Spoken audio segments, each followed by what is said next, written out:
What's going on YouTube? So it's important nowadays for a brand to have a crossover in every size category. And now that the Honda Fit has been discontinued in the US, this Honda HR-V is the most affordable Honda in the lineup. For the 2021 model year, Honda is sweetening the deal by upgrading the style and value for what is probably the last hurrah for this generation. But is this still a great subcompact crossover to buy? Let's go ahead and find out.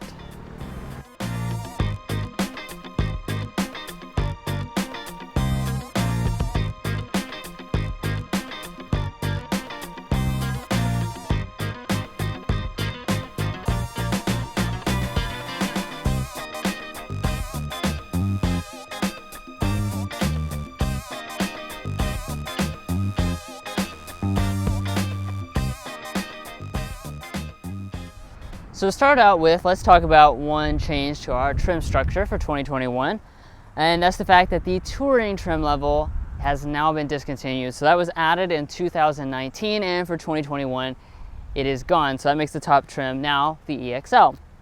But we'll go ahead and look here at the front design first. Of course, this is the same design that you've seen for a while with the HR-V. So you have the black grille, you also have the dark chrome finish across the top here. And then coming over here to your headlights, you're going to find a halogen headlight, but you do have an LED daytime running light that goes down below that. And then also down here at the bottom, most of the trim levels will come with the halogen fog lamps. Now, in addition to the change in trim structure, Honda has also revised your wheels, and for the better. So for 2021, the previous touring trim levels wheels, which are these 17-inch contrast alloys, have now fallen down to both the EX and the EXL trim level. Additionally, you now have a new 18-inch full gloss black alloy on the sport trim level, and then the LX will continue to have its 17-inch wheel. Now coming up here to our mirrors, if you choose the EX trim level or above, that's going to throw in the LED turn signal indicator as well as heating. Blind spot monitoring is not available at all on the HR-V, and that's because you do have the blind spot camera system right here, and that's going to be included on the EX trim level and above. All right, so before we get around to the rear design of this HR-V, I do want to point out, obviously your rear doors don't have a traditional door handle since it's up here, and you're also going to have these silver roof rails on all but the LX trim. Now, walking around to the rear itself, nothing's really changed this year, but we still do have that signature HR-V design. And what it's going to be marked by is you have this silver piece that intersects between the taillights, and these taillights are going to be partially LED. The brake light portion is LED, however the turn signal and reverse light are both incandescent. If we drop down, you're also going to notice we have some black trim, and we have a chrome exhaust finisher on all but the very base LX model, and towing is not recommended for this model. Now, if you go for the EX trim and above, you're going to come standard with a lot of different safety gear. So that's going to be your adaptive cruise control system, your auto high beam headlamps, lane keeping assist, as well as forward emergency braking with pedestrian detection. But anyway, guys, that sums up the exterior design of this HR-V. As you can see, it's a very unique and cool look. So let's go ahead and check out the inside. And before we do that, let's hit that subscribe button down below. It would really, really help us out.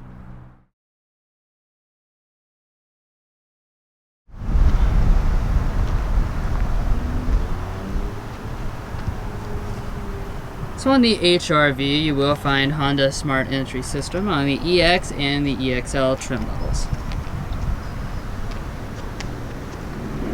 And then of course, to get inside the vehicle itself, just grab behind the handle and it will unlock.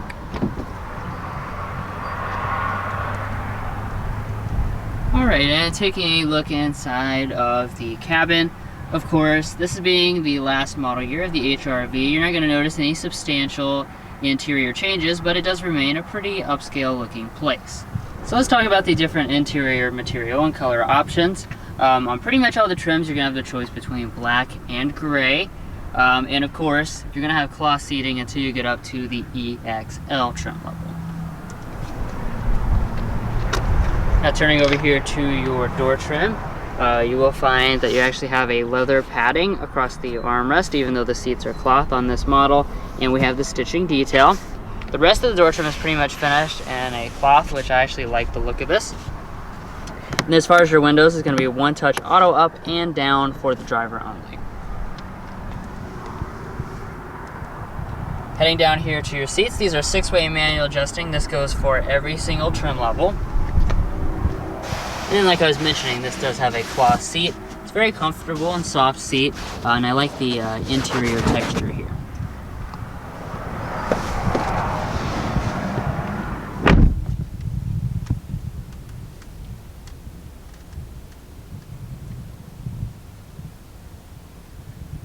Now, like I was saying, despite this being an older model, actually the cabin materials in here are pretty nice. So, being a subcompact, I'm not surprised that the upper dash is going to be hard touch. However, when we move down here to the middle panel, this is actually all going to be finished in a leatherette material with a stitching detail.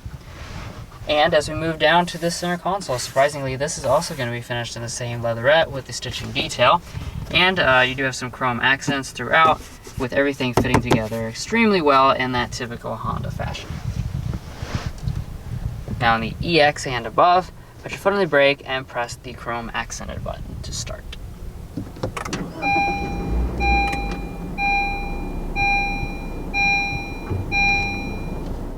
So I know there's kind of a reflection on there, but as far as the gauges, what we have here with this EX and above is your premium gauge setup. So you have the analog speedometer in the middle. You also have a display on the side for your tachometer and another display over here for your traditional multifunction information. And I do want to point out, as we pull back, the EX and above does also include the lane watch camera. So when you signal to the right side, it's going to give you that live camera feed, you know, kind of to check your blind spot. Now coming back to the steering wheel, of course we have electric power assisted steering. You will notice on this specific example we actually have the urethane steering wheel. That's because the leather wrap steering wheel is reserved for EXL and the sport trims only. And as far as the wheel itself, it is going to be manual, tilt, and telescoping. Alright, now Honda is always really excellent when it comes to interior storage. I expect the HR-V to be no different, so let's go ahead and check it out. So we're going to start out underneath our center console here, if I can get it open. Now this being a subcompact, you can't expect too much, and you're not going to find much. It's actually very small, has a little rubber lining in it as well. Now up in front of that though, you do have a more substantial amount of space. This is, or doubles as your cup holder, so what you can do is press this button right here and it's going to raise up a section to bring this up a little higher. But furthermore, what you don't usually find in a subcompact crossover is the fact that we have a full center pass-through. So this is an excellent place where you can stick quite a bit of stuff. You also have some connections as well. And don't think I forgot about the coupons. You can stick them in here. This is going to be the best place to fit them besides for the glove box. Of course though, it's not going to be covered up, so if you're a little embarrassed by that, then that won't be the ideal solution. Now, despite having the center pass-through, we actually still have a traditional shifter. This is really a nice looking shifter with the piano black and the chrome trim. Which you can pull back for drive. You do have an S sport mode, and we have piano black paddle shifters on the steering wheel as well. Heading into reverse, we have this backup camera. It does have a trajectory on all but the very base model, as well as the 3 different views you can choose between. And then right behind the shifter, you have your electronic parking brake and your brake hold function. Now, one of the areas that looks surprisingly upscale inside of this cabin are the climate controls. So if you choose all but the base 2 trim levels, that's going to include this single zone automatic setup with the touch sensitive controls. So it does have this really sleek look. As you can see, the controls are actually very responsive, and you do have your physical ones down, or ones for your zones and stuff like that located right there. On the EX and above, that is also going to throw in these 2-stage heated seats as well. And then the next thing we'll move up to is our audio system. So all but the base model is going to throw in a 180 watt 6-speaker sound system. So let's go ahead and give that a sample right now.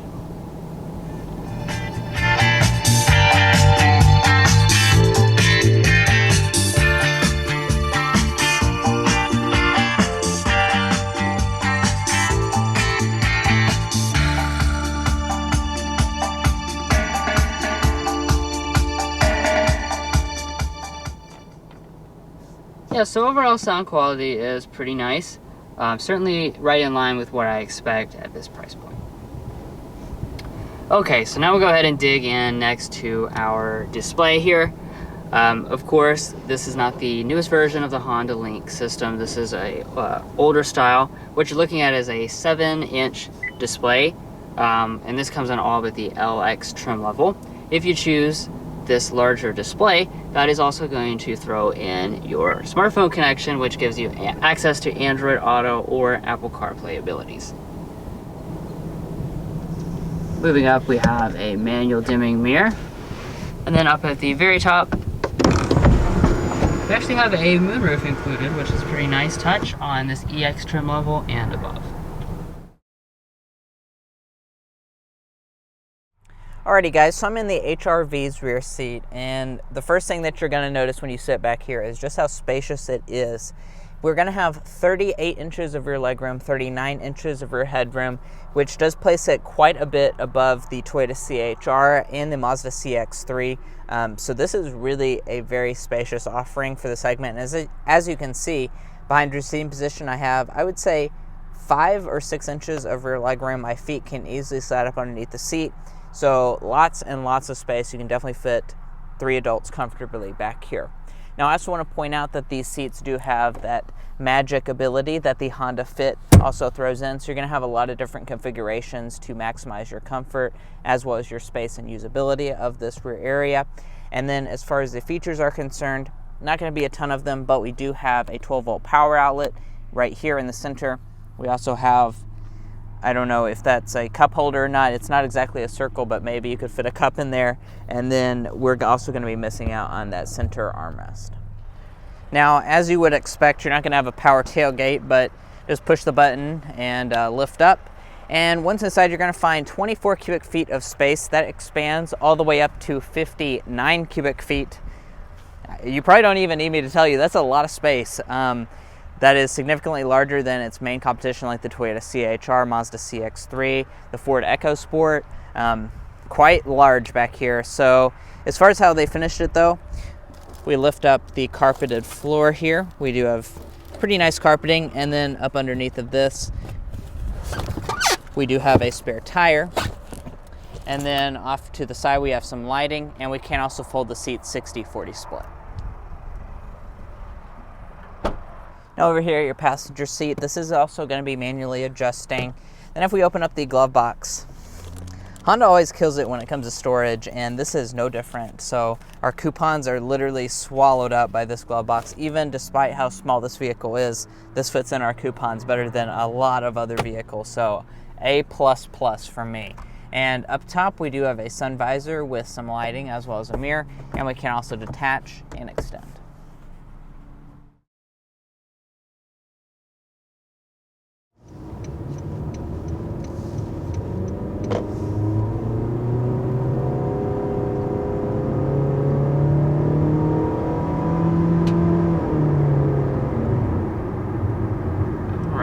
Is our first acceleration with this HR-V. Now we were going up a hill, so power it's pretty good for this category. Obviously nothing in this class is like super powerful or anything like that, but as far as what the power we're making is 141 horsepower, 127 pound-feet of torque. Yeah. Definitely not going to knock your socks off, but this vehicle is a very urban-focused car, so correct. Sitting in traffic, it takes off kind of spunky, and then it gets slower as you go. Mm-hmm. But I think during city driving, it's not going to be too bad.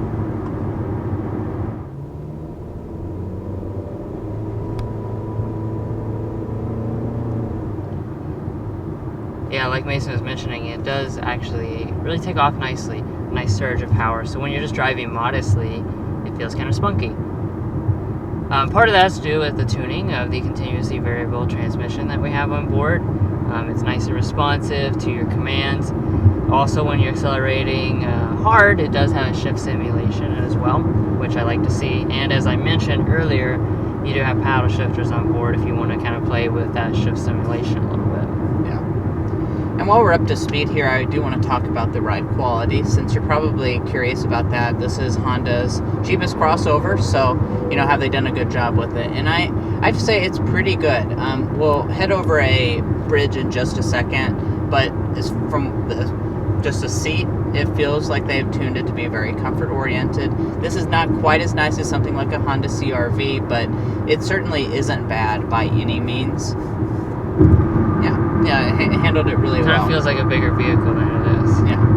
And I will get a sound level reading as well.